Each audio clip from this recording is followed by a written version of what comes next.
Alors bonjour, merci beaucoup d'être venus aussi nombreux à cette table ronde un peu matinale un samedi matin. Peut-être que certains d'entre vous ne connaissent pas l'association des Amis de l'Université. Donc c'est dans ce cadre que nous intervenons. Je suis plus particulièrement, je m'appelle Geoffroy Logo, je suis responsable de l'organisation des cours et des conférences des Amis de l'Université pour le Nord, mais c'est une association qui existe également dans l'Ouest et dans le Sud, qui est même certainement un peu plus vivace dans ces autres lieux. C'est une association qui n'a pas de but lucratif évidemment, mais qui est là pour essayer de vulgariser du savoir, pour organiser du débat dans la société civile. Donc cette association ne vit que des soutiens et des cotisations de ses adhérents, et éventuellement de soutien de certaines fondations. Voilà, et la plupart des intervenants sont, comme aujourd'hui, entièrement bénévoles, donc prennent leur temps, ce qui fait partie certainement de leur éthique et de leur devoir professionnel, mais prennent leur temps pour essayer de susciter du débat. Je pense qu'il va y en avoir ce matin, en tout cas c'est un peu le but, de susciter du débat autour de sujets de société, ou éventuellement d'inviter un certain nombre de professeurs, de chercheurs à communiquer leurs recherches sous une forme audible, on l'espère, en tout cas. Voilà, donc aujourd'hui, nous avons choisi d'aborder la question de la crise sanitaire, de la pandémie, à partir de cette idée très simple qu'on a un peu le nez dans le guidon, si j'ose dire, si vous me permettez cette familiarité, on a un peu le nez dans le guidon depuis plus d'un an maintenant, autour de ces questions. Un certain nombre de décisions politiques, économiques, sanitaires nous sont imposées, plus que proposées, ce qui est le propre d'un phénomène d'urgence également. Mais peut-être qu'il n'y a pas assez de débat, ou peut-être que nous manquons de clés pour en comprendre les différentes dimensions. Donc, la raison pour laquelle nous avons souhaité organiser cette table ronde, ce débat, c'est pour trouver un espace de réflexion, de discussion, moins de polémique que de débat. L'objectif, c'est simplement de proposer quelques axes de réflexion un peu différents. Alors, je ne vais pas présenter les différentes personnes qui sont autour de cette table, mais chacun va se présenter au fur et à mesure. Mais nous aurons un regard qui est plus médical, un regard qui est peut-être plus associatif, des regards qui sont également plus éthiques, politiques, philosophiques. Voilà.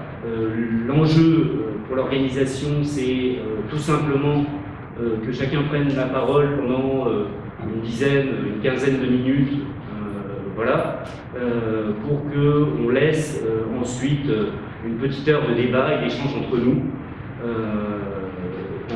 c'est-à-dire entre vous et nous, également, pas seulement entre nous, parce que nous avons déjà discuté, on a commencé à identifier les points d'accord et de désaccord, et l'intérêt c'est surtout de discuter avec vous, d'échanger avec vous, autour de cette crise qui est à la fois sanitaire, économique, politique, comme vous le savez.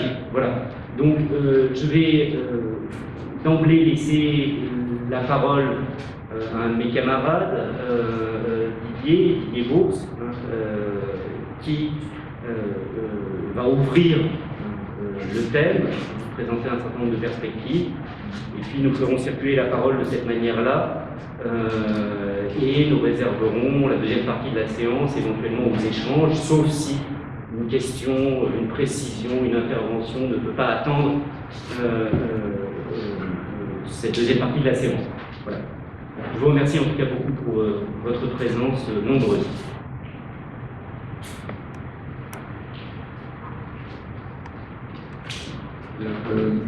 Merci Geoffroy pour cette présentation.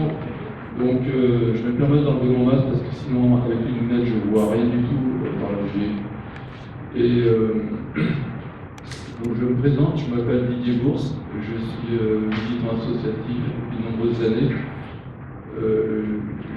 participe à une institution qui s'appelle ATTAC. Je suppose que vous connaissez, sûrement beaucoup parmi vous la connaissent. Je voudrais juste préciser qu'ATTAC est une association d'action citoyenne qui s'est fondée sur le principe de la taxation sur les transactions financières et qui a pour objet l'éducation populaire de façon à conscientiser sur les problèmes de société au niveau social et environnemental et qui a pour objet, bien sûr, de tordre le cou, si c'est possible, au néolibéralisme qui nous enferme. Donc le positionnement de cette association est très clair. Je vais me permettre de faire un balayage de la situation telle que nous la considérons aujourd'hui, ce qui permettra de lancer le débat. Voilà, on n'est pas forcément d'accord avec les propos que je vais tenir, mais j'espère surtout que ça suscite cette expression dont nous avons tous besoin, parce que si nous sommes là aujourd'hui, c'est pour dénoncer en particulier le fait que la crise sanitaire est en train de condamner notre démocratie. La crise sanitaire liée au Covid-19 a fortement accéléré la perte de confiance d'une grande partie de la population vis-à-vis du politique et a porté atteinte à l'image de la vérité scientifique. Au début de cette crise, le gouvernement a installé un comité scientifique qui devait être l'appui aux prises de décisions gouvernementales. La science, dans sa capacité à dire le vrai, allait permettre au cabinet présidentiel de prendre des décisions politiques éclairées. Or, les mesures prises par le gouvernement n'ont cessé d'être des atermoiements, des incohérences, voire des contradictions successives. Ainsi, le fameux épisode, parmi d'autres qu'on connaît bien, du masque inutile face au virus est devenu impératif quelques jours plus tard. Les revirements récurrents et les mesures autoritaires ont ainsi contribué à discréditer la réalité de la connaissance scientifique et sa capacité à orienter une gestion politique. Les scientifiques eux-mêmes ont alimenté cette crise de confiance. Nombre d'entre eux ont été invités par les grands médias sous couvert d'expertise et ont développé des propos souvent divergents, car le virus était mal connu dans son évolution et se sont exprimés parfois en dehors de leur domaine de compétences en tenant des propos contestables. La saturation des ondes par cette communication scientifique disparate a renforcé notre légitime faiblesse à discerner le vrai du faux dans cette crise sanitaire et à instituer progressivement le doute sur la vérité scientifique. De fait, l'opinion a découvert une science en tâtonnement, en doute permanent, avec des analyses qui interrogent plus qu'elles ne répondent à nos attentes. De surcroît, les pressions financières des lobbies pharmaceutiques ont largement jeté le discrédit sur la science.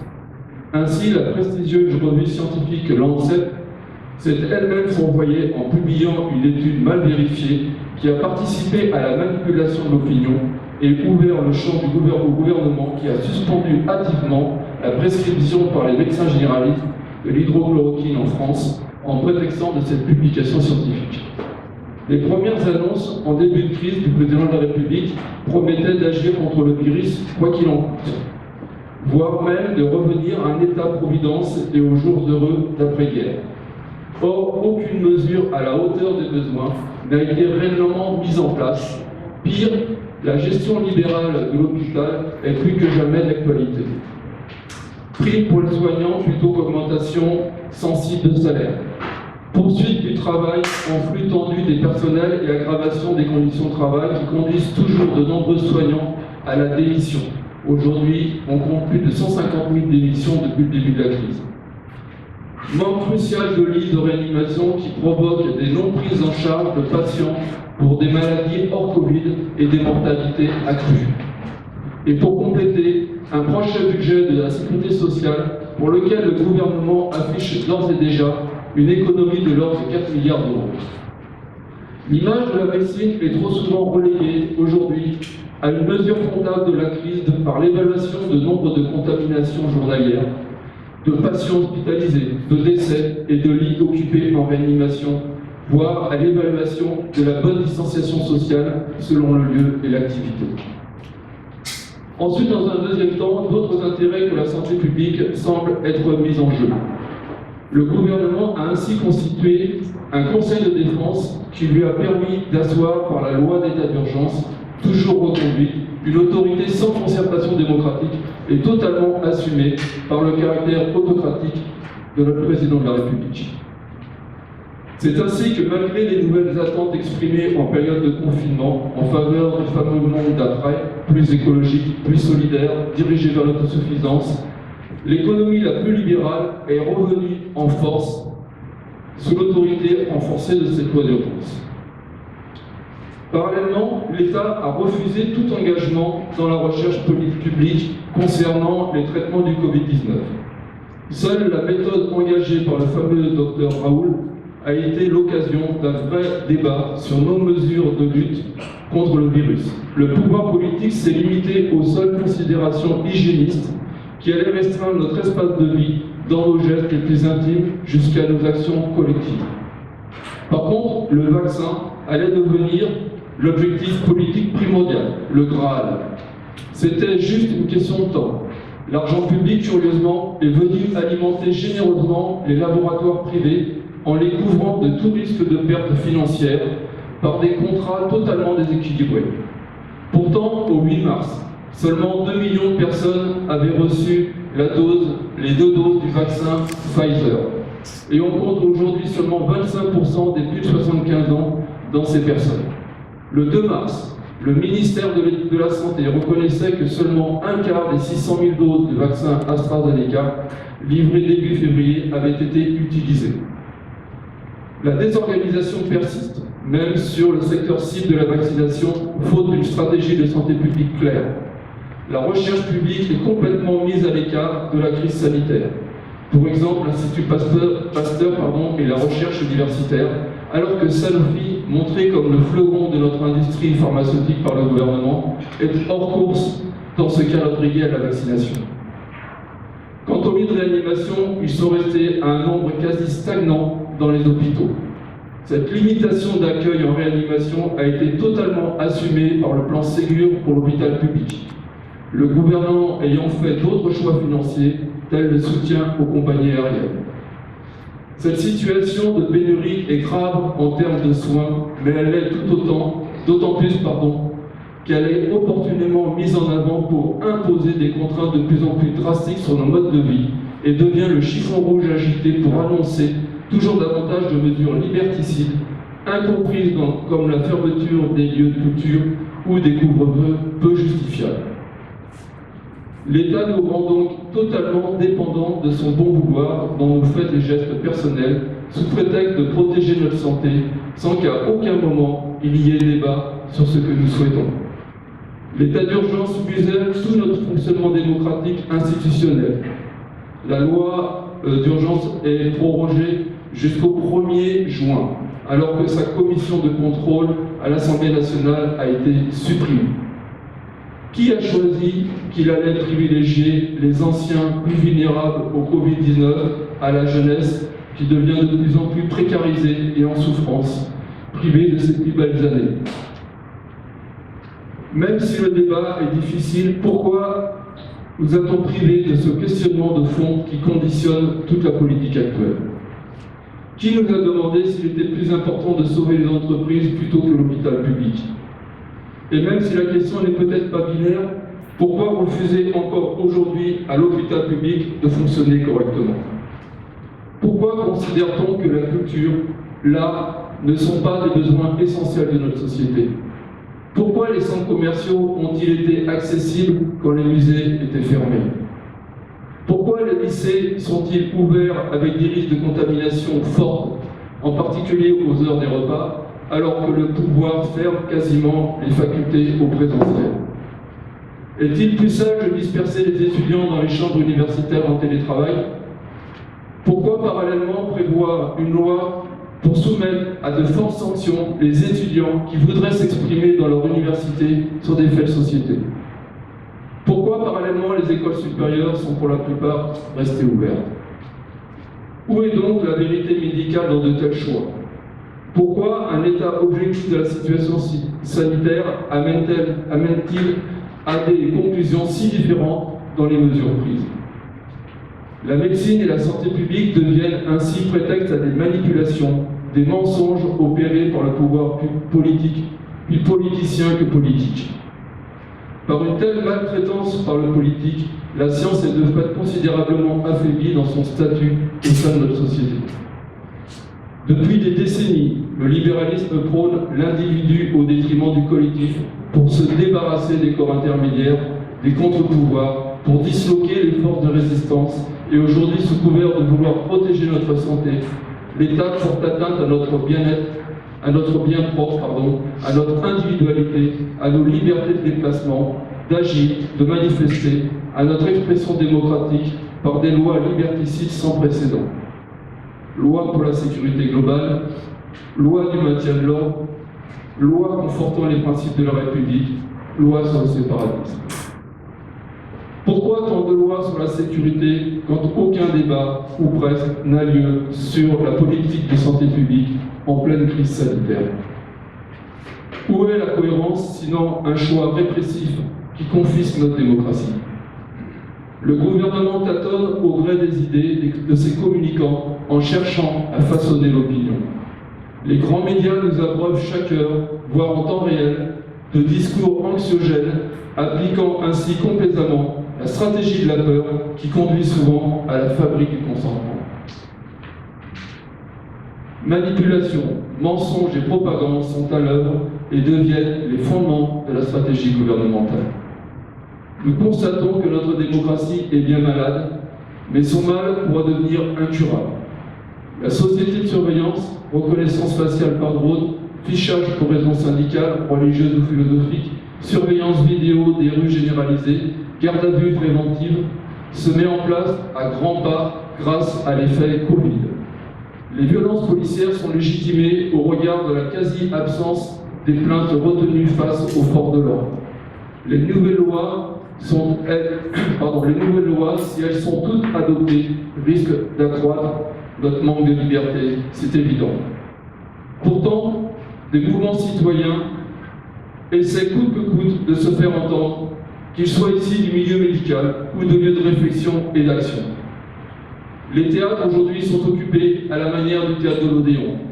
À La Réunion, occupé en Souquet, fait le siège de la fabrique à Saint-Denis en organisant chaque jour des soldats de cause, en partant de l'atteinte à l'assurance chômage jusqu'à la situation dramatique que subissent les lieux de culture à cause des restrictions d'ouverture.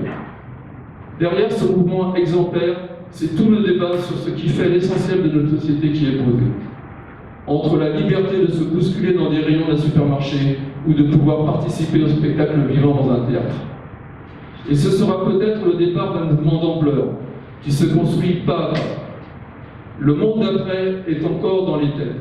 Et le volet écologique de cette pandémie, dont l'origine pourrait venir des atteintes violentes à notre biodiversité planétaire, nous oblige d'abord à une vision à la fois locale et mondiale de la situation, et surtout à reconsidérer notre monde marchand pour ses conséquences nocives au niveau sanitaire, social et environnemental. Il est peu de dire que nous sommes à un tournant. Cette table ronde est une belle occasion pour débattre de cette situation qui pourrait bien devenir irréversible.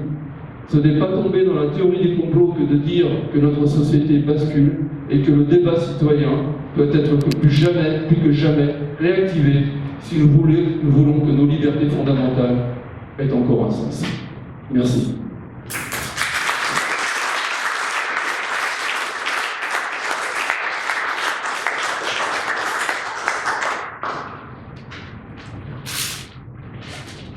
Bonjour à tous, c'est mon tour. J'enlève aussi le masque si vous voulez bien.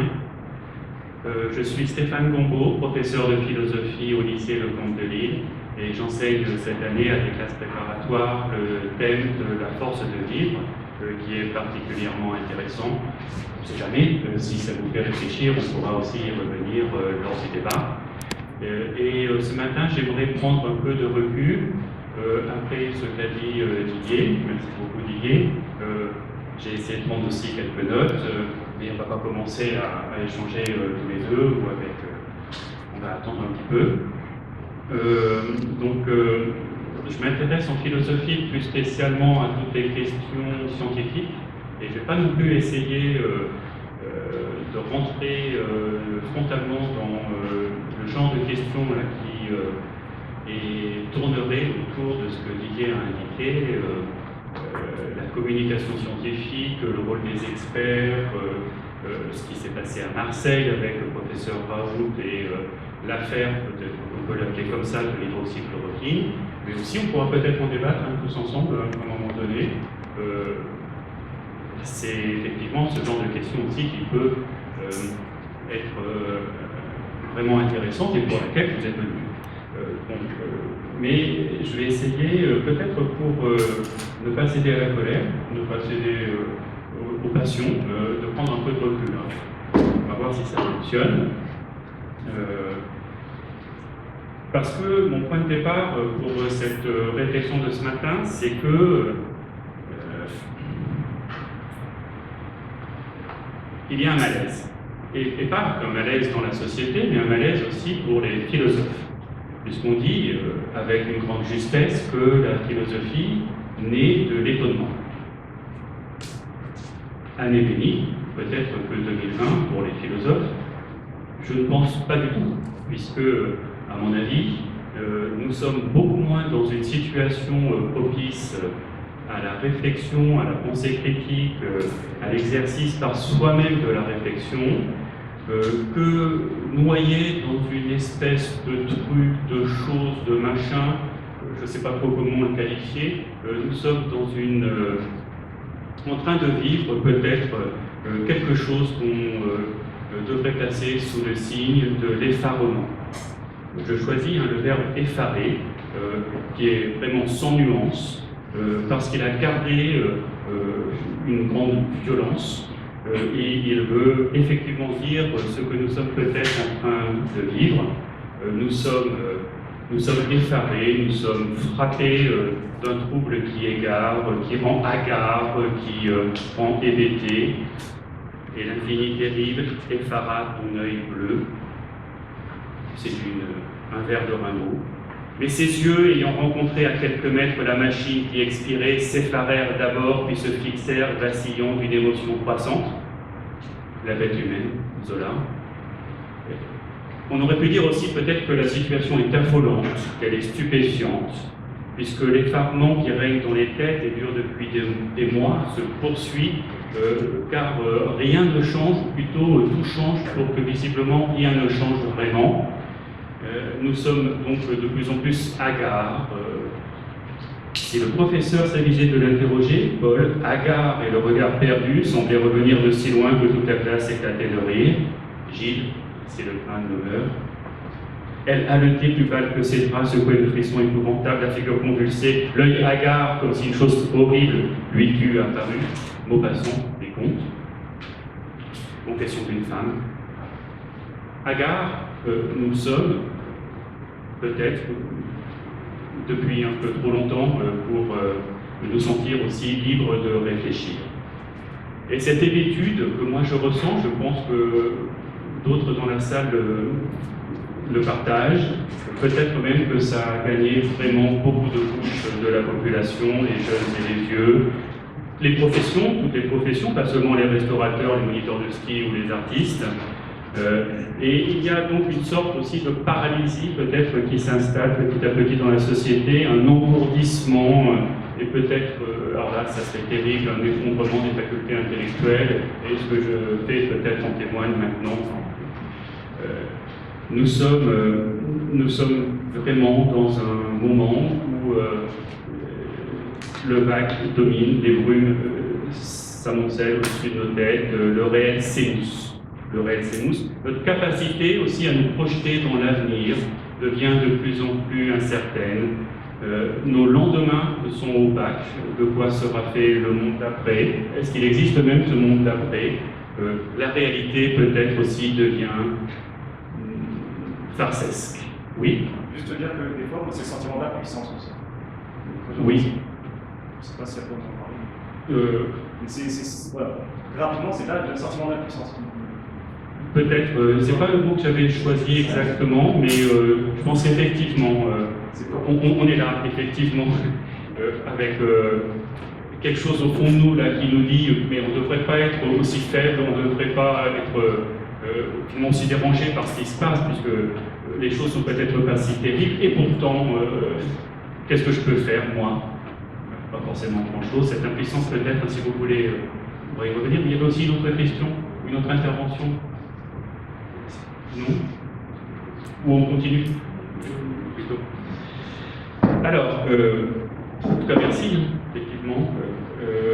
Peut-être ce début là pour insister sur le caractère un peu inédit de la situation que nous vivons et pas si à côté de la plaque que ça.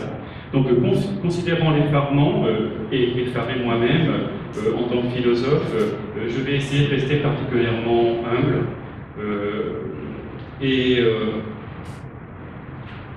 revenir peut-être à des choses fondamentales comme l'usage du langage, puisque ce qui participe peut-être de ces passions mauvaises qui nous agressent, c'est le fait qu'un certain type de langage s'est extrêmement rapidement répandu un peu partout et une sorte de chant des sirènes qui nous a amenés vers des rivages où on risque tous le naufrage. En particulier, on peut avoir, si on prend un peu de recul, l'impression que de très puissants se sont, malgré nous, à l'encontre de notre plein gré, glissés dans nos façons de parler, des sortes de mots qui sont venus pour empoisonner nos discours. Vous les connaissez, ces mots: cluster, distanciation, geste barrière, asymptomatique, bien essentiel, cas contact, comorbidité, on peut continuer. Taux d'incidence, geste barrière, j'ai dit déconfinement, territorialisation, enfin, on est tous là-dedans. Et ça pose problème puisque le journaliste qui me parle et évoque la survenue d'un cluster ne sait peut-être pas lui-même ce dont il s'agit. Bon, c'est comme ça. Et certes, la liberté d'expression demeure malgré ces mots qui ont envahi nos façons de parler, et l'usage des mots est toujours aussi libre. Et il ne s'agit pas ici de refuser un anglicisme, il ne s'agit pas simplement de pointer l'imprécision dans l'usage de tel ou tel terme. Il s'agit d'autre chose, il s'agit de voir peut-être que ces mots tous renvoient à une sorte de représentation collective qui est piégeante, ou qu'on a l'impression d'être comme une sorte de piège pour notre réflexion. Est-ce que c'est exagéré? Est-ce qu'il faut véritablement sonner le tocsin? Là aussi, peut-être pas. Mais il semblerait, c'est aussi une première remarque de bon sens, qu'il faudrait mieux qu'on revienne à des expressions du genre il demeure des foyers de contagion, plutôt que de dire un nouveau cluster à Saint-Joseph, 36 clusters actifs dans l'île. Je ne vois pas ce que ça apporte, et peut-être qu'on reviendrait à une façon de faire directement orientée vers la compréhension mutuelle. Moi, j'ai été particulièrement embêté par la répétition sur les ondes du slogan « Le virus est là ». Le virus est là, oui. Nous sommes en guerre. Aussi, des choses comme ça. Alors j'ai trouvé la formule pour contrer le virus est là, nous sommes en guerre, et les autres... alors quoi, les autres mots d'ordre si paralysants, c'est expecto patronum. Non? Oui? Peut-être, je ne sais pas. Ben, c'est pas notre philosophie. Quoique... Il y a aussi asymptomatique à la place de porteur sain. Un porteur sain n'est pas malade, alors qu'un asymptomatique est censé être malade. Effectivement. Oui. Bon, j'ai déjà sans doute utilisé la moitié de mon temps. À peu près. Donc on va essayer de continuer un tout petit peu. Quoique j'ai commencé à dire que le philosophe était relativement impuissant.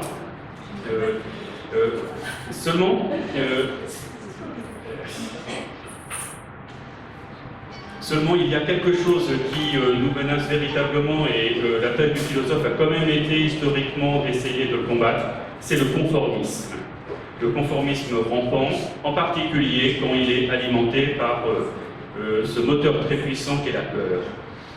Depuis un an, si nous avons accepté de nous adresser aux autres en disant tous à peu près la même chose, en employant les mêmes mots, c'est peut-être aussi parce que nous sommes dans un climat de peur et ça, voilà, ça agit très puissamment sur nous.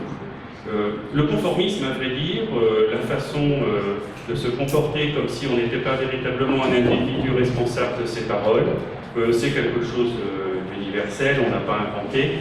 Il n'est pas forcément non plus si difficile à combattre. D'une certaine façon, quand on l'identifie, aussi, il tend à s'évanouir et on retrouve une marge de liberté, fort heureusement.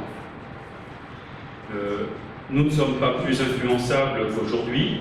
Qu'est-ce qui s'est donc passé? Peut-être que pour mieux comprendre, il faut revenir, du moins c'est comme ça que je vais essayer de voir les choses, à l'origine de cette peur. De quoi avons-nous véritablement peur?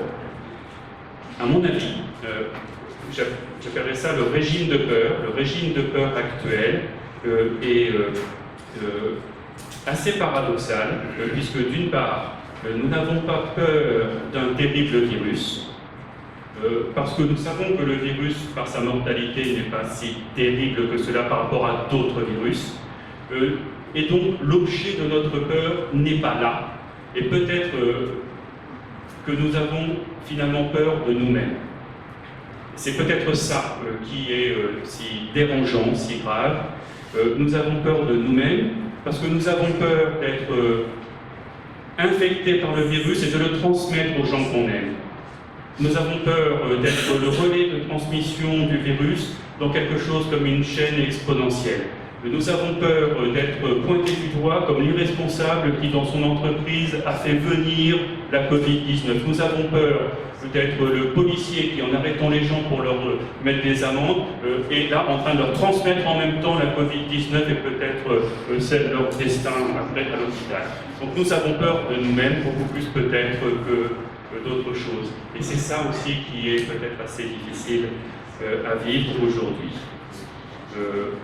Parce que haro sur les jeunes qui, dans cette brève partie à côté de Rennes, à 300 se sont éclatés jusqu'à la fin de la nuit. Oui, vraiment, ils sont terribles. Peut-être pas tant que ça. Mais moi, quand je vais chercher mon enfant à l'école, peut-être que je me contamine grâce à lui, à cause de lui, et peut-être que je vais contaminer d'autres personnes. C'est véritablement une espèce d'angoisse qui se répond aussi avec une certaine paranoïa que nous sommes confrontés. Alors, bien sûr, là je rejoindrai Didier. Cette angoisse, il faut aussi peut-être un peu la dégonfler comme une baudruche. C'est l'angoisse de Nanty. C'est l'angoisse d'urbains interconnectés, pétrolo-dépendants, s'attendant à un prochain effondrement. Pour notre conférence, je suis particulièrement sensible à cette thèse de l'effondrement. Je pense qu'on n'en est pas si loin que ça. Du moins que nous ne faisons rien pour empêcher sa survenue. C'est comme ça qu'il faut voir les choses. Donc je terminerai peut-être, essayer de lancer une dernière idée après cette idée du régime de peur auquel nous sommes confrontés, en revenant à quelque chose de simple bon sens. Qui est le fait que toutes les crises, celles que nous vivons comme celles qui l'ont précédée, sont en règle générale extrêmement révélatrices. Une crise révèle quelque chose qu'on refuserait autrement de voir, en particulier nos contradictions, puisqu'elles sont nourries, elles les alimentent aussi en retour. La crise, alors, c'est le terme qu'il faudrait employer, est apocalyptique. Non pas au sens où elle amène la fin du monde, mais où elle révèle véritablement quelque chose qui autrement resterait tapi dans la confusion de nos représentations. Alors peut-être là je vais reprendre des choses simplement. Donc c'est une crise qui révèle des contradictions profondes, nos contradictions d'individualistes qui commencent à se soucier du collectif. Tu peux l'entendre. C'est aussi la crise qui souligne nos contradictions de consommateurs qui sont de moins en moins producteurs, nos contradictions de contribuables endettés qui sont aussi des pris en charge par l'assistance, nos contradictions de malades imaginaires, mais qui peuvent mourir, nos contradictions de citoyens, mais qui voudraient tant être anarchistes, de démocrates éclairés, mais qui s'engagent si peu en politique, de responsables affairés, mais qui ne sont pas forcément responsables de grand-chose, si ce n'est peut-être d'un bilan comptable. Nos responsabilités aussi, parfois, de personnes qui voudraient avoir un rapport d'humain à humain, parce qu'effectivement, nous vivons en nous enrichissant les uns et les autres par des échanges quand nous sommes dans la proximité, et qui évitons aussi cette proximité en nous réfugiant derrière toute une série de choses, des lois, des décrets, de la bureaucratie, des modèles, des types de comportements, etc. La contradiction, les contradictions que je viens de souligner, c'est effectivement pour moi le principal sujet de débat. Plus que, là c'est quelque chose que je laisse à titre d'hypothèse justement pour ouvrir le débat, qu'une soi-disant crise du savoir que je ne crois pas du tout apercevoir dans ce que nous avons vu. À mon avis, il n'y a pas de vraie crise scientifique aujourd'hui. Le virus n'a rien révélé de notable à cela.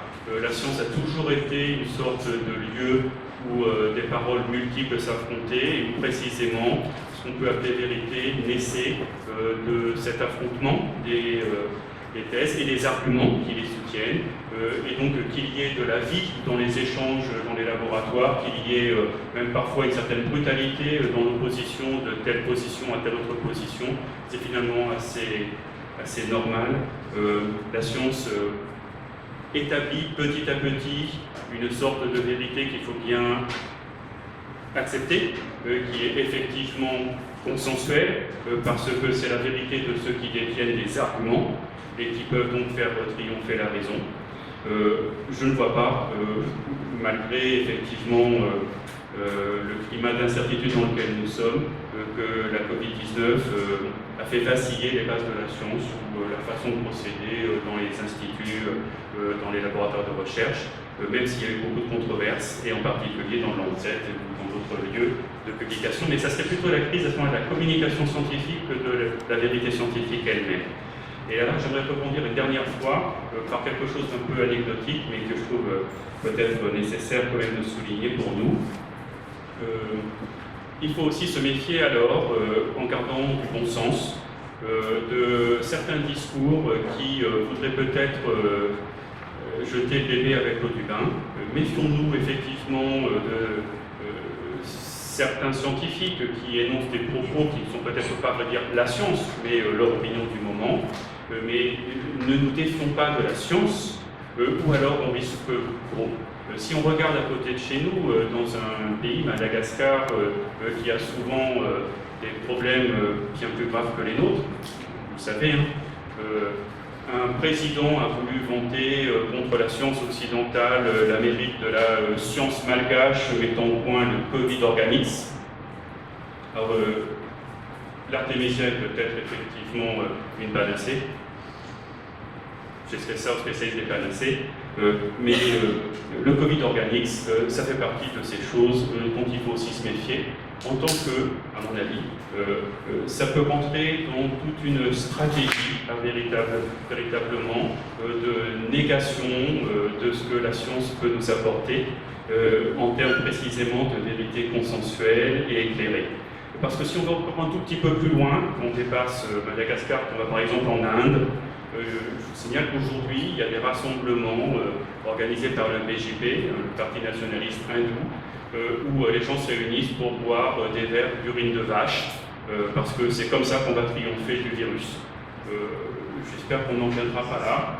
on ne se laissera pas gagner par ce genre de pratique. Je dis de manière un peu provocante, mais derrière il y a tout un discours qui peut nous séduire.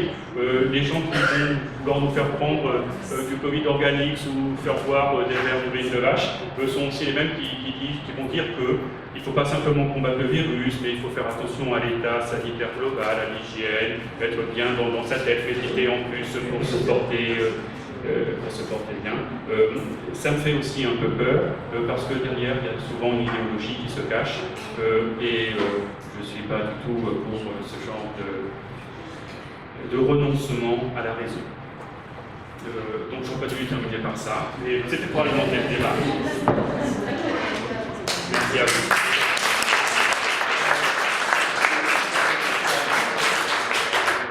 Bon, bonjour à tous. Merci aux amis de l'université de m'avoir invité pour essayer d'exprimer un sentiment ou une opinion, ou la science.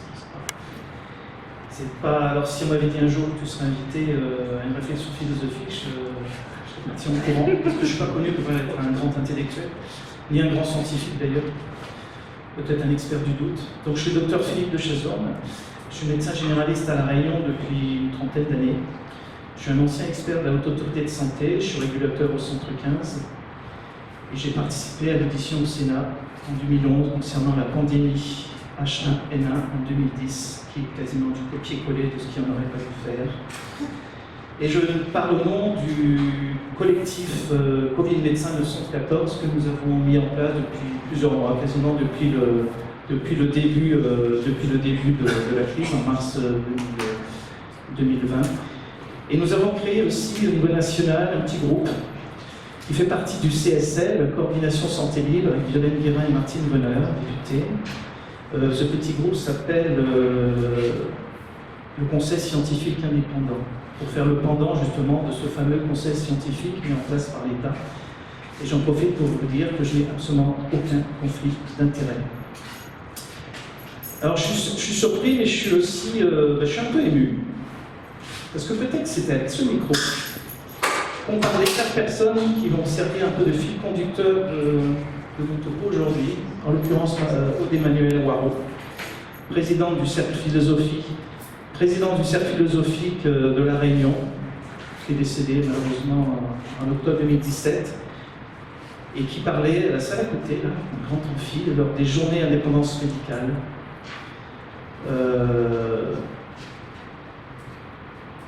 Qui parlait des rapports entre les médecins et les patients et la mort, et finalement les médecins et la mort.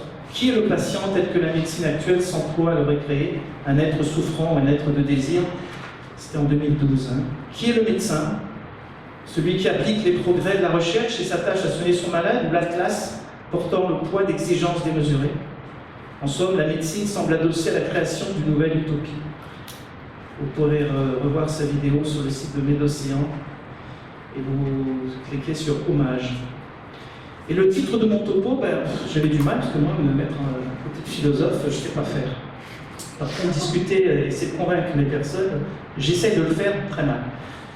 Et évidemment, comme tout le monde, on ne passait pas une soirée entre amis en ne parlant pas du Covid, c'est pas possible, je ne vous croirais pas si on me disiez le contraire. Et puis lors d'un ami, qui est peut-être ici d'ailleurs, nous avons échangé, et puis à un moment, allez, stop, j'ai mon libre arbitre. Alors j'ai été savoir ce que ça veut dire libre arbitre finalement. Et du coup, je me suis dit libre arbitre ou le choix impossible.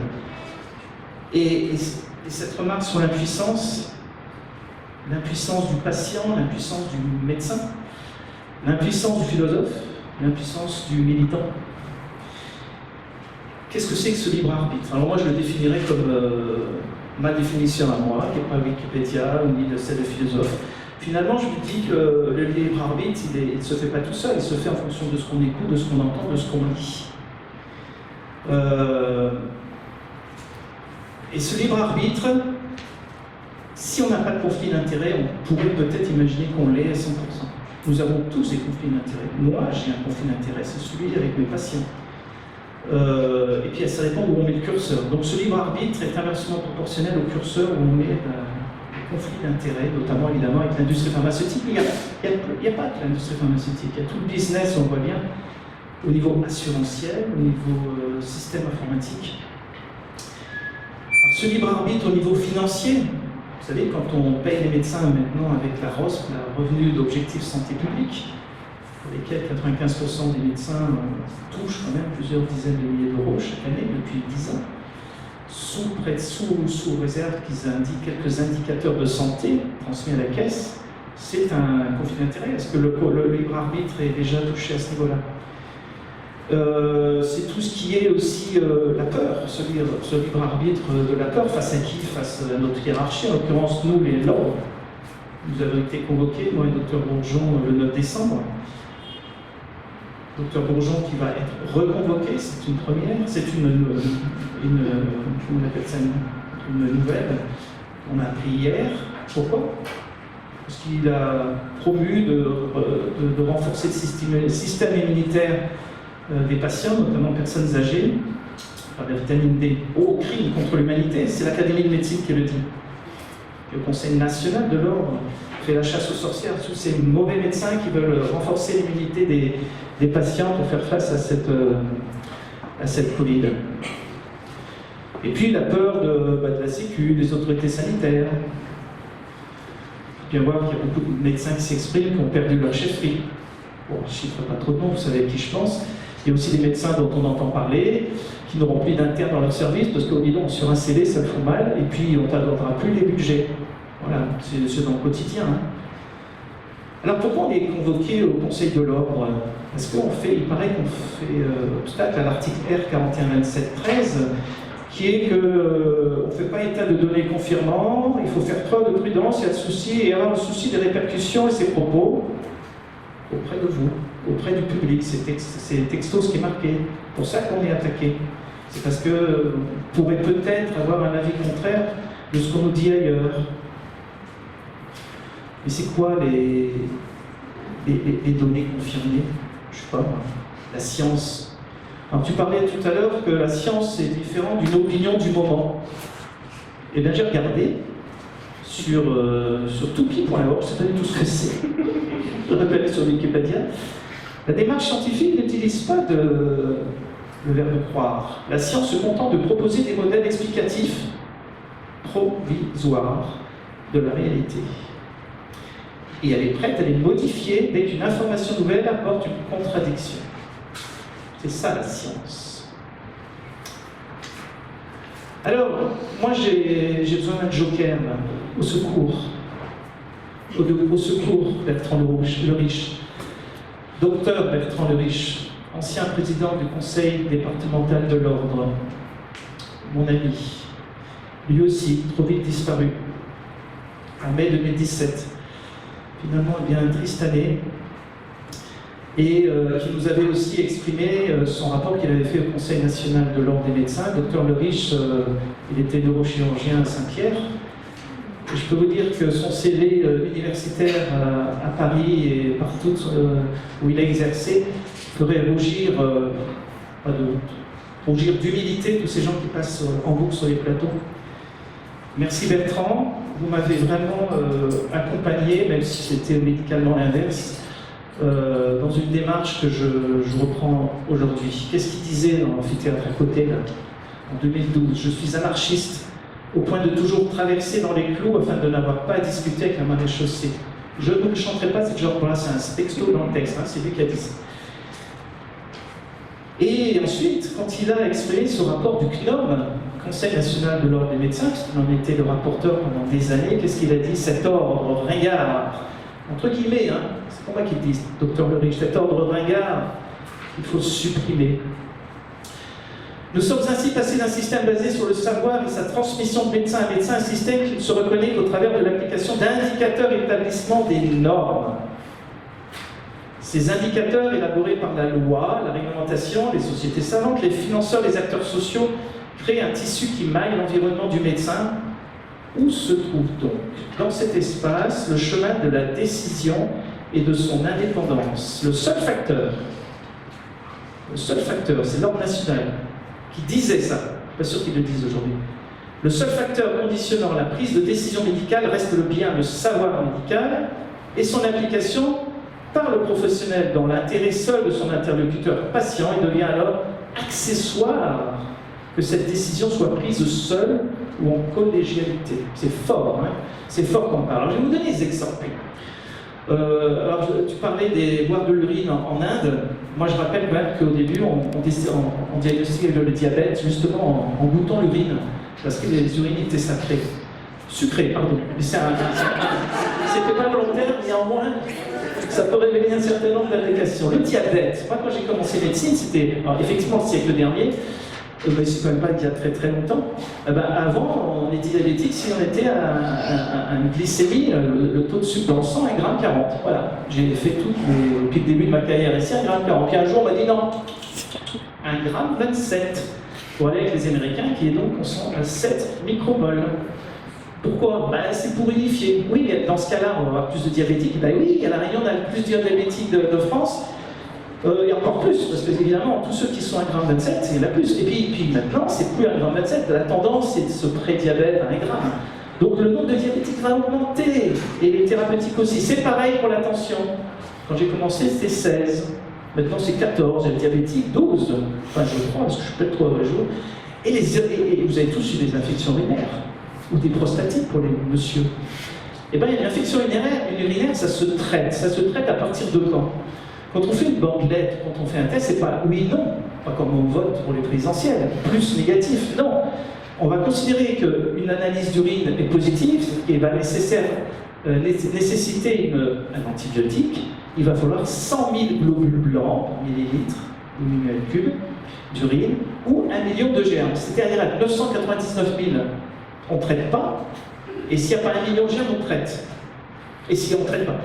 Mais imaginez qu'il y a un décret là, qui passe actuellement à main levée, comme on a vu à l'Assemblée, qui dit bon, finalement, on va considérer qu'on aura une infection urinaire si maintenant c'est 1 demi-million de germes, et puis 50 000. Ok, qu'est-ce qui va se passer? On aura antibiotiques. Les normes, Dr. Lerich, merci de... Et puis, les clusters. On a parlé des clusters. Je ne sais pas ce que c'est qu'un cluster. C'est un mot qui a été inventé, si on le savait au niveau mathématique. Cluster à 3. Imaginez un instant qu'on définisse un cluster à 4, ou 5, ou 10. Et donc on n'aurait plus de pandémie. Magnifique. Le CT, vous savez, c'était le site d'amplification pour faire les tests, dont la Société de microbiologie française, comme j'ai ici l'extrait, indique au-dessus de 26,4, il n'y avait plus de gens contaminants dans vos crachats. 26,4, le CT. Alors c'est un mot anglais. Et qu'est-ce qui se passe? Et l'HAS, la Haute Autorité de Santé, qui a bien changé, que Mme Buzyn il est passé juste avant qu'elle sorte de l'INCa, l'Institut National du Cancer, et avant d'être ministre, et pour lesquels elle a dit à l'Assemblée nationale quel est le problème dans le conseil d'intérêt, je ne sais pas pourquoi, c'est pas bien. Ce CT, il est à 40. Il est à 40. Ça veut dire que l'immense majorité des tests ici, à La Réunion, en France, dans le monde entier, n'ont aucune validité. Pas moi qui le dis, c'est l'OMS. L'OMS, il l'a dit. Il l'a dit quand? Il y a un mois, il dit excusez-moi de vous avoir trompé, mais effectivement, on va peut-être revoir ce CT, chose qu'on dit quand même depuis un an. Ce CT, parce qu'effectivement, il y a beaucoup trop de positifs. Oui, mais sauf que toutes les mesures de confinement, de couvre-feu, ne sont basées que sur un élément, c'est le nombre de cas, et non pas le nombre de malades, effectivement, nombre de cas. Vous vous rendez compte si ce CT était à 30, alors on dit entre 33 et 37, les biologistes, sachant que normalement, c'est vraiment en dessous. Mais l'OMS préconise, allez, 35, parce qu'évidemment, ils aussi ont quelques pressions, on ne s'étendra pas là-dessus. Vous imaginez, il n'y aurait plus rien? On pourrait aller à l'école, vous pourriez enlever les masques, vous pourriez enlever aussi, vous, les masques, puisque finalement, on est dans une espèce de tromperie. C'est pas moi qui dis, c'est pas fait, c'est pas François, c'est pas les décodeurs du monde non plus, c'est le site de l'OMS, vous pourrez aller les revoir. Donc voilà, c'est pourtant les normes. Et encore, merci au docteur Lerich, vous nous manquez beaucoup. Vous nous manquez beaucoup. Du coup on est accusé de quoi? De les médecins ou de tous ceux qui s'expriment. Un délit d'opinion. Un délit d'opinion. Alors là, je fais appel à mon deuxième joker. notre ami, notre ancien ami Sudel Fuma, qui lui aussi a peut-être parlé dans ce micro, c'est pour ça que je le touche bien. Comme nous avions vu quelques jours avant sa disparition tragique en juillet 2014. Le désir de liberté et d'indépendance demande beaucoup d'exigences au quotidien dans chaque combat. Celle que tu défendais n'était peut-être pas si éloignée de celle que l'on prône dans le monde médical. Il faut des convictions fortement ancrées, de la transparence et une recherche toujours constante de la vérité. Alors cette nuit, je m'ennuyais un peu, je n'en ai pas trop bien, j'ai été sur le site Rando Python, vous savez, le site pour faire des balades. Parce que, évidemment, je ne sais pas si vous le savez, l'amphithéâtre à côté, il s'appelle Élie. Et la révolte de Saint-Leu. Et si vous allez sur Rando Python, vous avez l'itinéraire du chemin, qui est, je ne sais pas qu'il y en avait un, qui était à la mémoire de ces esclaves, du 8 novembre 1811, les esclaves de M. Hidron. Et bien, il y a des choses intéressantes. Bon, on parle du cimetière. On parle du cimetière de Saint-Leu, et là, hommage. Hommage à tous ces soignants, à qui on a dit pas de masque dans l'Est, là, et qui sont tombés au combat, parce qu'on est en guerre. Hommage à tous ces patients qui sont tombés par le Covid, parce qu'on leur a dit pas de vitamine D, pas d'ivermectine, pas d'hydroxychloroquine, pas d'azithromycine. Hôpital, pas de SAMU, pas de centre 15. Et puis tous ces patients, ben, ils sont morts parce qu'ils n'ont pas eu accès au centre. Donc médecin régulateur du 15, je sais ce qui se passe, je sais ce qui s'est passé en mars, avril, mai 2020. Les gens ne pouvaient plus appeler leur médecin, ils mouraient, ou leur diabète les rongeait de l'intérieur, les cancers tardés à diagnostiquer. Ça, c'est la première étape, le cimetière. Et puis on va au Python Calvaire, pour le nom. Et puis bassin Nissouk, et on passe par chemin Katsu. Oui, on est loin des descendants, on est loin des premiers cordées, on n'est plus dans les derniers cordées. Et puis on termine à la mairie. Ils sont où nos élus? Ils sont où nos élus aujourd'hui? Nos députés? Ils sont où? Ah, les élections, je crois bientôt. Je vais passer à autre chose. Alors, tu nous disais, Sudel, avec ta casquette de responsable, de titulaire de la chaire de l'UNESCO ici, que un des rôles de la chaire de l'UNESCO, c'était promouvoir le bien-être physique et mental des patients face à la maladie est une des priorités des Nations Unies. Alors ça tombe bien, les Nations Unies. Le secrétaire général de l'ONU, M. Antonio Guterres, a déploré lundi 23 février que l'épidémie de Covid-19 soit utilisée par certains pays qui n'a pas cité pour faire taire les voix dissonantes et les médias. Brandissant la pandémie comme prétexte, les autorités de certains pays ont pris des mesures de sécurité sévères et des mesures d'urgence pour réprimer les voix dissonantes, abolir les libertés les plus fondamentales, faire taire les médias indépendants et entraver le travail des organisations non gouvernementales. C'est l'ONU, hein? C'est l'ONU. Du coup, on fait quoi là? On fait quoi maintenant? Même notre désir de chanter cet après-midi sur le parvis des droits de l'homme, de chanter, de danser, ça marche pas? Si. De chanter, voilà. Et ben moi j'ai plus de joker, hein. Si, on est en guerre. Et en tant que guerre, on peut être objecteur de conscience. Donc, sauf que la loi du 8 juillet 1983 reconnaît l'objection de conscience comme l'une des formes civiles du service national, mais il n'y a plus de service national. Donc il n'y a plus d'objection de conscience. Mais il y a la guerre. On peut revenir objecteur de conscience. Alors ce libre arbitre, messieurs les rectrices, préfets, sous-préfets, chefs d'établissement, enseignants, parents, enfants sachants, savants, restaurateurs, organisateurs de spectacles, journalistes, or, Emmanuel, Bertrand Sudel, nous reste-t-il à ce jour que l'acceptation, la fuite, le sauvetage individuel primatise sur l'intérêt collectif? Nous avons rencontré le 26 février, nous, c'est parce que à force de se révolter un peu, là, on rencontre des gens extraordinaires, notamment des parents. Et il y a des collectifs à La Réunion extraordinaires, notamment le collectif de parents. Parents 974 mobilisation. Et nous avons donc rencontré le sous-préfet de Saint-Pierre le 26 février, le professeur Xavier de Paris, de l'ARS, le nouveau directeur de la veille sanitaire, le 17 mars. Et puis il y a 2 jours, une délégation au rectorat, voilà. Alors, ils ont tous le même discours. Je ne vous exprime pas là mon opinion, mais je suis obligé de faire ce qu'on me dit, de ce qu'on me dit de faire. Monsieur le préfet, cela fait des mois que nous cherchons à vous rencontrer. Prenons le temps, SVP, de nous entendre et écouter nos arguments. Monsieur le préfet, Quel sens a donc toutes vos mesures prises, confinement, couvre-feu, sont les chiffres d'alerte dont le fondement intellectuel et scientifique est dénué de tout bon sens et dont la raison ne peut être donc que dramatiquement politique, uniquement légitimée par une pluie de décrets divers et variés. S'il vous plaît, ne nous confinez plus et arrêtez de vous fier au nombre de cas basés sur des tests. Maintenant, vous le savez, vous êtes devenus des savants. Des tests qui, avec un CT, des cycles d'amplification, n'ont aucune sensibilité, donc aucune fiabilité.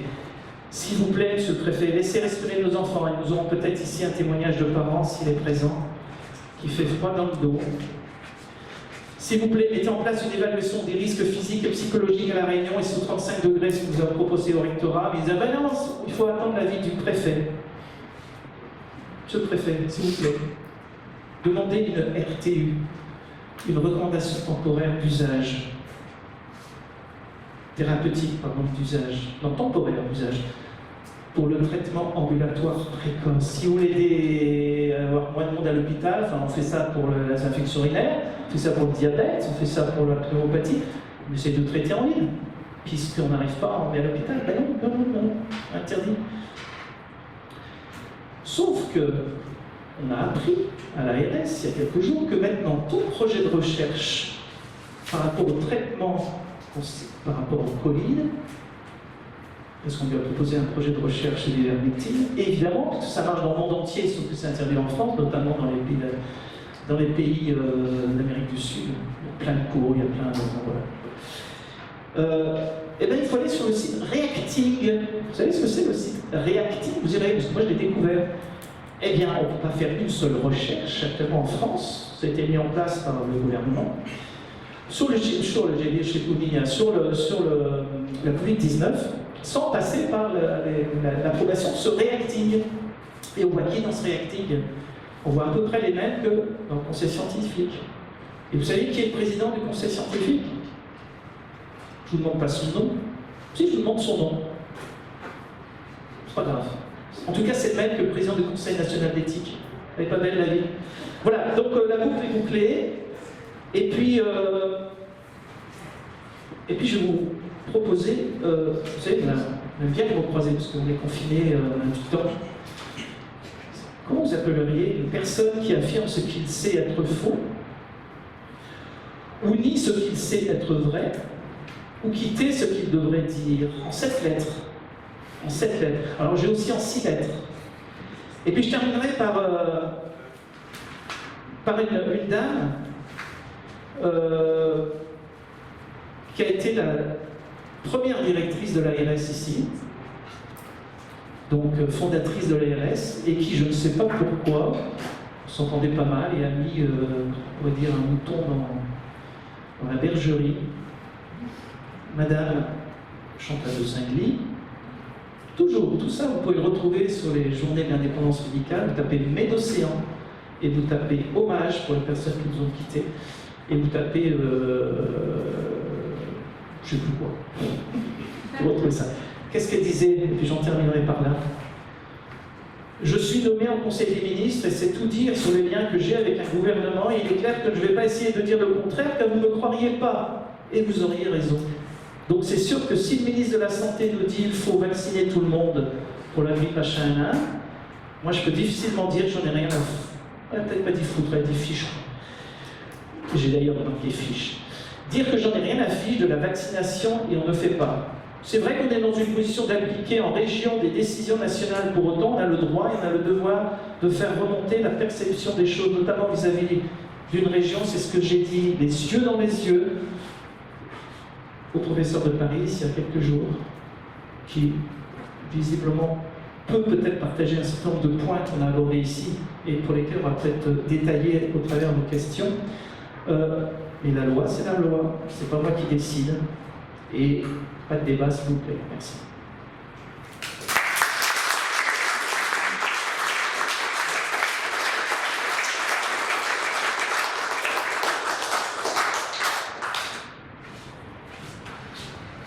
Alors, mon point de vue va être simplement un tout petit peu différent parce que je vais me positionner en tant que professeur de philosophie, ce qui est ma fonction professionnelle ici à La Réunion, au lycée Belle-Pierre, en tant que chercheur en philosophie.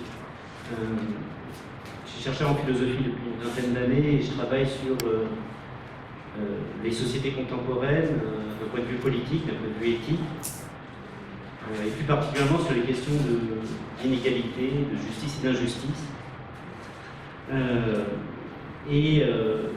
J'ai publié plusieurs ouvrages, j'en ai apporté quelques-uns pour ceux qui voudraient y jeter un œil. J'ai publié plusieurs ouvrages, dont 2 ouvrages relativement récents, un de début 2020 et un le mois dernier, qui portent sur les dimensions conflictuelles et les injustices qui frappent nos sociétés contemporaines. Et le tout dernier, le mois dernier, justement, porte sur la question de la vulnérabilité. Il a été écrit pendant le confinement, coécrit, on est 2 à l'avoir écrit, Alain Renaud, qui est un philosophe assez reconnu, qui a une trentaine d'ouvrages à son actif, et moi. Donc il porte le titre « Vulnérable, une philosophie du risque ». Et donc on a rédigé cet ouvrage à partir de l'expertise qui est la nôtre, c'est-à-dire l'expertise de chercheur depuis une quinzaine d'années pour moi, une quarantaine d'années pour lui. L'expertise de philosophes contemporains des questions politiques et éthiques. Donc on a rédigé cet ouvrage, Vulnérable, une philosophie du risque, sur la pandémie et sur l'analyse qu'un philosophe pouvait en faire, en ressentant justement le besoin dont je vous parlais au début de cette table ronde, le besoin d'apporter un éclairage, peut-être un recul critique, à partir de la philosophie, donc certainement à partir d'une position souvent jugée comme surplombante, mais on a essayé qu'elle le soit le moins possible. Mais éviter le surplomb ne veut pas dire éviter le recul. On a essayé de prendre du recul par rapport à des données et par rapport à un contexte. Et donc je vais évidemment pas pouvoir, si on veut laisser aussi un peu de temps à la discussion, je ne vais pas pouvoir exposer tous les résultats de cet ouvrage, et encore moins les attendus de recherche qui ont été les nôtres depuis une quinzaine d'années, puisque je travaille avec ce philosophe depuis une quinzaine d'années, mais je pourrais y revenir éventuellement dans la discussion ou dans nos échanges après la table ronde.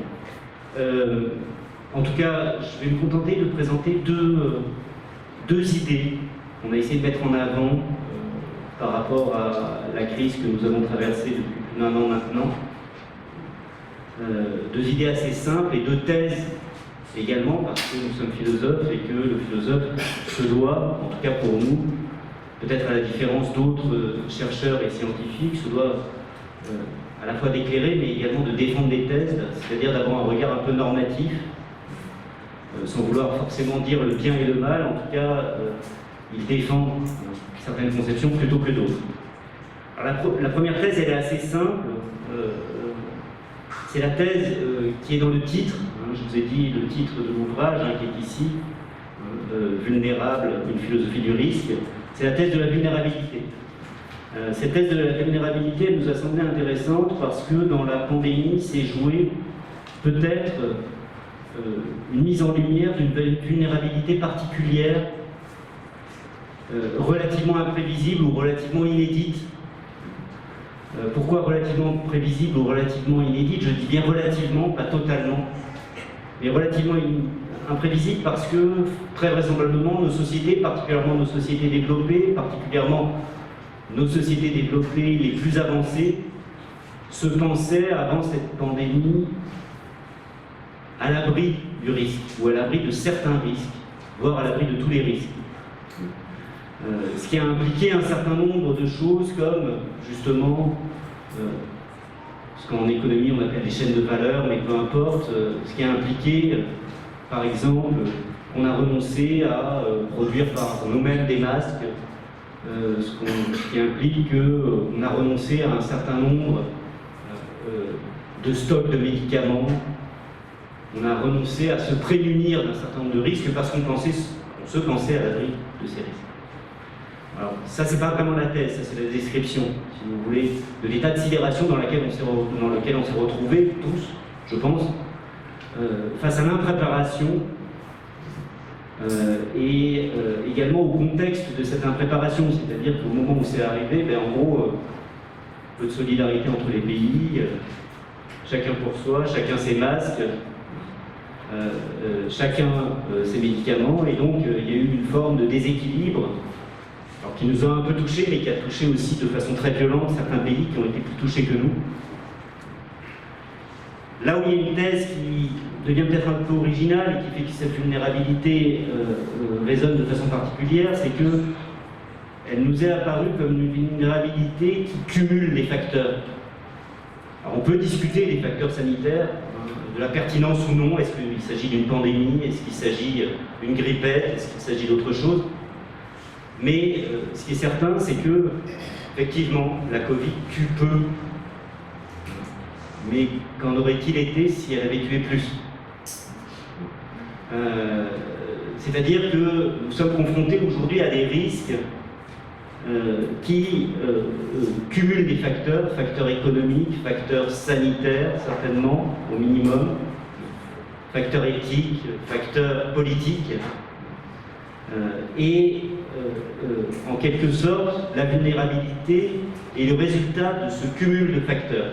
Ce que nous appelons dans le livre l'extrémisation de la vulnérabilité. Alors évidemment, dans nos sociétés, on l'expérimente assez peu, parce qu'on est globalement protégé. Mais il n'en va pas de même pour des sociétés qui cumulent des facteurs de fragilité, justement. Fragilité politique, par exemple, des sociétés qui sont dans des vraies dictatures ou des vrais États autoritaires. On dit souvent que nous ne sommes plus dans une démocratie, mais il y a quand même évidemment un fossé entre des sociétés qui sont démocratiques et des sociétés qui ne sont véritablement pas démocratiques, qui n'ont donc pas d'État pour protéger. Donc vulnérabilité politique, vulnérabilité économique, des sociétés qui ne sont pas développées tout simplement, vulnérabilité sanitaire, parce que des sociétés qui n'ont pas de système de santé, ou ce genre de choses.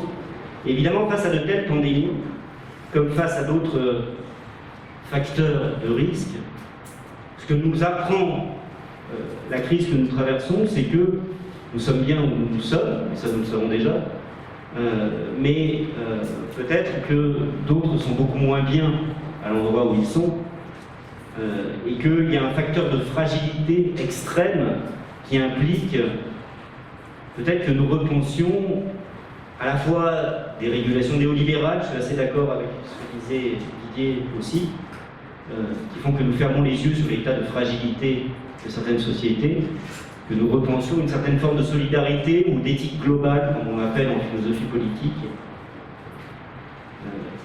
On peut faire d'ailleurs un parallèle assez éclairant, à mon sens, de ce point de vue-là, entre la pandémie et la vulnérabilité climatique, puisque la notion de vulnérabilité a été beaucoup pensée par les philosophes, par les politistes, à propos du changement climatique. Et donc on a un certain nombre de sociétés en Afrique, sociétés en Asie, qui sont extrêmement vulnérables climatiquement, et qui, en cas de réalisation de ce risque climatique, se retrouveraient dans des situations dramatiques. Je pense particulièrement au Bangladesh, par exemple, où une augmentation, ne serait-ce que de 1 mètre du niveau des eaux, priverait la moitié de la population, voire les 3/4 de la population de son terrain, de ses terres, et donc tout simplement entraînerait une crise humanitaire sans précédent. Ce type de vulnérabilité est analogue aux vulnérabilités des pandémies, et la pandémie nous a permis de penser cette chose-là, c'est-à-dire le cumul des facteurs de vulnérabilité et les devoirs qui sont certainement les nôtres en tant que société développée, en partie responsables d'ailleurs de la vulnérabilité d'autres sociétés, d'autres peuples, d'autres pays. Donc ça, c'était le premier angle d'analyse, essayer de montrer ce que nous apprend cette redécouverte peut-être de la vulnérabilité, parce que c'est une vulnérabilité qui nous a toujours habité historiquement, mais également ce facteur inédit de vulnérabilité, c'est-à-dire le cumul d'un certain nombre de facteurs de vulnérabilité dans des sociétés qui sont mondialisées. Ça, c'était le premier axe de mon propos, puis dans le livre, on défend aussi une autre thèse, où on produit une autre analyse qui est assez proche de ce qui a été évoqué notamment par Philippe, et également en partie par Stéphane, c'est la question politique, la question de la décision politique, de la justification de la décision politique. Je ne suis pas forcément en accord avec tout ce qui a été dit, notamment au sujet de l'absence de démocratie, de l'absence totale de débat, mais je rejoins en partie ces analyses, et notamment le fait que, au moins, le politique n'a pas cru bon de justifier ses décisions. Je ne suis pas forcément partisan d'une démocratie participative où on demande tout le temps à tout le monde. Moi, je serais bien incapable, par exemple, de dire ce que je pense de questions budgétaires, de questions sanitaires, voilà, par la compétence. En revanche, je pense qu'on est dans une démocratie représentative où on a un certain nombre de personnes qui sont compétentes, ou censées l'être, mais globalement compétentes, d'experts, de personnes qui travaillent et qui débattent. On a un certain nombre de mécanismes de pouvoir et de contre-pouvoir dans les commissions parlementaires. Ça aussi, ça peut se discuter, mais en tout cas certainement plus que dans d'autres pays. Pensez à ce qui se passe au Brésil, par exemple, ou pensez à ce qui se passe aux Philippines. Peut-être que ça conduira à relativiser un petit peu notre situation de non-démocratie. En tout cas, ce qui est une certitude, c'est que le politique n'a au moins pas justifié les décisions qu'il prenait. On a eu, et là je partage largement le sentiment que les critères de la décision ont varié sans que nous soyons informés de leur variabilité. Et donc, là ça pose un vrai problème. En démocratie, évidemment, dictature pose moins de problèmes, parce que bon, les Chinois, dès qu'ils ont eu des cas, paf, ils ont enfermé les gens et puis ils les ont testés de façon massive. La démocratie, on peut moins faire comme ça. Alors on est obligé de passer par des voies contournées, mais on peut moins faire comme ça. Et donc au plan politique, ça a été un laboratoire, cette expérience de la pandémie, parce que elle nous a non seulement appris que la justification de la décision est très complexe, notamment dans une démocratie, mais elle nous a aussi peut-être appris, au plan politique, que nous avions du mal à nous passer des autres. Pour le dire autrement, je ne crois pas du tout les thèses qui sont peut-être assez naturelles en temps de confinement et de repli sur soi, les thèses souverainistes et nationalistes qui pensent que chaque pays doit s'enfermer sur lui-même. L'Europe a été l'occasion, au moins au plan financier, de montrer que s'il n'y avait pas eu cette solidarité, certainement un certain nombre d'Italiens, d'Espagnols et de Français seraient dans une situation assez catastrophique. Solidarité financière, plan de relance, et que des pays seuls auraient du mal à s'en sortir. Et donc, il y a deux niveaux de réflexion politique qu'on a essayé de développer dans cet ouvrage. Un niveau de justification des décisions de nos représentants et puis un niveau de coordination des décisions politiques qui s'est révélé, et pour le coup, qui nous oblige à repenser en partie, en tout cas, la souveraineté, aussi bien politique qu'économique, dans le cas de ces crises pandémiques. Voilà. Donc le deuxième axe d'analyse porte sur ça, et je vous avoue être très inquiet par le rebond populiste qu'a en grande partie permis la pandémie, avec cette idée que l'on pourrait, d'ailleurs au sein du territoire national ou même au-delà, fermer les frontières de nos départements, de nos régions, ou fermer les frontières de notre pays, en considérant que l'autre, celui qui est de l'autre côté de la frontière, ou celui qui est dans le département rouge, alors que nous on n'est pas en rouge, il aurait à rester à la porte de la frontière, c'est-à-dire il aurait qu'à crever de l'autre côté. Cette espèce de devoir d'humanité qui me semble indissociable de notre compréhension des démocraties me paraît totalement en péril à la faveur de ce contexte social et politique de la pandémie. Voilà, il y a plein d'autres thèses dans l'ouvrage. En tout cas, il y a une construction démonstrative que je n'ai pas pu reconstruire ici. Mais voilà les deux thèses qui me semblaient mériter un peu d'attention au regard de cet album. Je vous remercie.